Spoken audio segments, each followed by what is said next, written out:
கோடான கோடி மக்கள் குறைகளை தீர்ப்பவளே, கொள்ளை அழகோடு எங்கள் ஆலயம் அமர்ந்தவளே, அம்மா நீ தேரினிலே பவனி வரும் போதினிலே, ஒய்யாரமாக மனம் ஊர்வலமும் போகிறதே, யாரும் இல்லா ஏழை எங்கள் தஞ்சம் நீயே தாயே. உன்னை நம்பி வந்தோம், இங்கு உள்ளதை எல்லாம் தந்தோம். உந்தன் முகத்தை பார்க்கும்போது உள்ளம் மகிழுதே, உந்தன் நாமத்தை சொல்லும்போது நெஞ்சம் இனிக்குதே.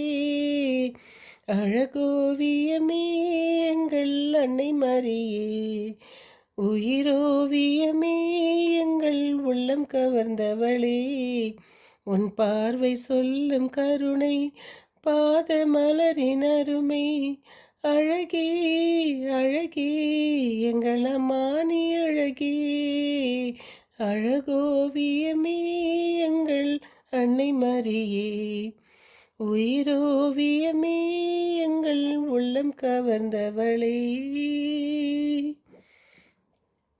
இன்று நாம் 9/9/24 இருக்கிறோம்.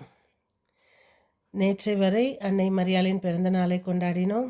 இருந்த போதிலும் இன்றும் அன்னை மரியாளின் பிறந்த நாளை கொண்டாடுகிறோம் என்றால், நேற்று சண்டே ஃபாலான் சண்டே இருந்ததுனால் ஃபீஸ்ட் நேற்று தான், பிறந்தநாள் நேற்று தான் இருந்தும் இன்றும் நாம் கொண்டாடலாம். இன்றைய முதல் வாசகம் 1 கொரிந்தியர் 5:1-8. இன்றைய திருப்பாடல்கள் வசனம்: ஆண்டவரே, உமது நீதியின் பாதையில் என்னை நடத்தும். என் ஆடுகள் என் குரலுக்கு செவி சாய்க்கின்றன, எனக்கும் அவற்றை தெரியும், அவையும் என்னை பின்தொடர்கின்றன. இன்றைய தூய நற்செய்தி லூகாஸ் 6:11. ஓய்வு நாளில் இயேசு தொடக்க கூடத்திற்கு சென்று அங்கு ஒரு பரிசேயர் இயேசுவிடம் குற்றம் நோக்கும் கண்ணோடு இயேசுவை உற்று நோக்கி கொண்டே இருக்கிறார்கள். அவர்களை குணப்படுத்துவாரா என்று கூர்ந்து கவனித்து கொண்டே இருந்தனர். இயேசு அவர்களுடைய எண்ணத்தை அறிந்து கை சும்பியவரை நோக்கி, எழுந்து நின்றார். இயேசு அவர்களை நோக்கி, உங்களிடம் ஒன்று கேட்கிறேன். ஓய்வு நாள் நன்மையை செய்வதா தீமை செய்வதா, உயிரை காப்பதா அழிப்பதா, எது முறை என்று.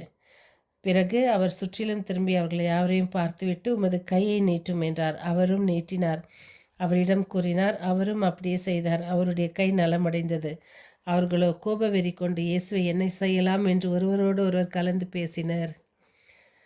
இதையத்தான் அன்னை மரியாளிடம் எல்லோரும் போய் சொல்லியிருப்பார்கள். உம்முடைய மகன் இந்த மாதிரி அங்கே போய் இருக்கிறாரு, அவரை கொல்ல பார்க்குறாங்க. ஆனால் அன்னை மரியாள் சிறு வயதிலேயே எத்தனையோ அந்த துன்பங்களை தாங்கினார். இயேசுவை கருத்தாங்கியது முதல், அவரை பெற்றெடுக்கும் முதல், அவர்கள் அந்த ஊரை விட்டு செல்லும் பொழுது அங்கு வழியில் அவருக்கு ஏற்பட்ட வலி, அந்த இடத்தில் அவர்களுக்கு தங்க இடமில்லாமல் அவர் ஒவ்வொரு நாளும் இதைப்போல்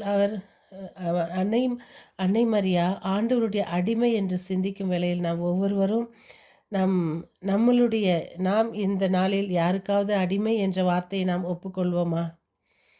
ஒரு பேச்சு, கணவனுக்கு நீ அடிமை என்றால் யாரும் அதுக்கு எதிர்த்து நிற்பார்கள்.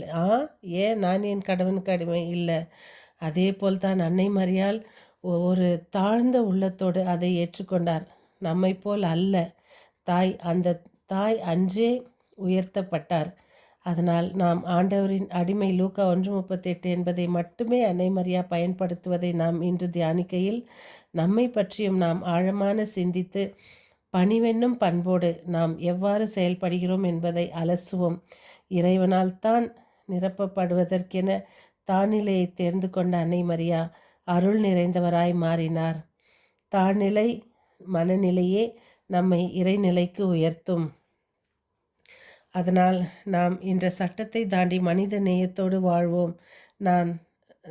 வாழ்வோம். தான் தியானம் செய்து கொண்டிருந்த மடத்தில் குளிரில் வாடிய சுற்றுலா பயணிகள் குழு ஒன்று வந்து தஞ்சம் அடைந்த பொழுது அவர்களை குளிரிலிருந்து காப்பாற்ற புத்த பிட்ச் டாங்கோ செய்த செயல் ஆச்சரியமானது. சேமிப்பு அறையில் ஒதுக்கப்பட்டிருந்த உடைந்த மரசிலை அது புத்த சிலையாக இருந்தபோதும் அதை எடுத்து பயணிகள் குளிரை போக்கியதாக அறிகிறோம். சட்டங்கள் என்பவை தீமை நிகழாமல் தடுப்பதற்காகத்தானே தவிர தடையாக இருக்கக்கூடாது என்பது இயேசுவின் நிலைப்பாடு. எனவே ஓய்வு நாள் என்ற சட்டம் இருந்தபோதும் குணமாக்கும் நல்ல செயலை செய்ய அது தடையாக இருக்க முடியாது என இயேசு இந்நிகழ்வு வழியாக கற்றுத்தருகிறார். பரிசேயரின் மூர்க்கத்தை விட இயேசுவின் இரக்கம் பெரியது.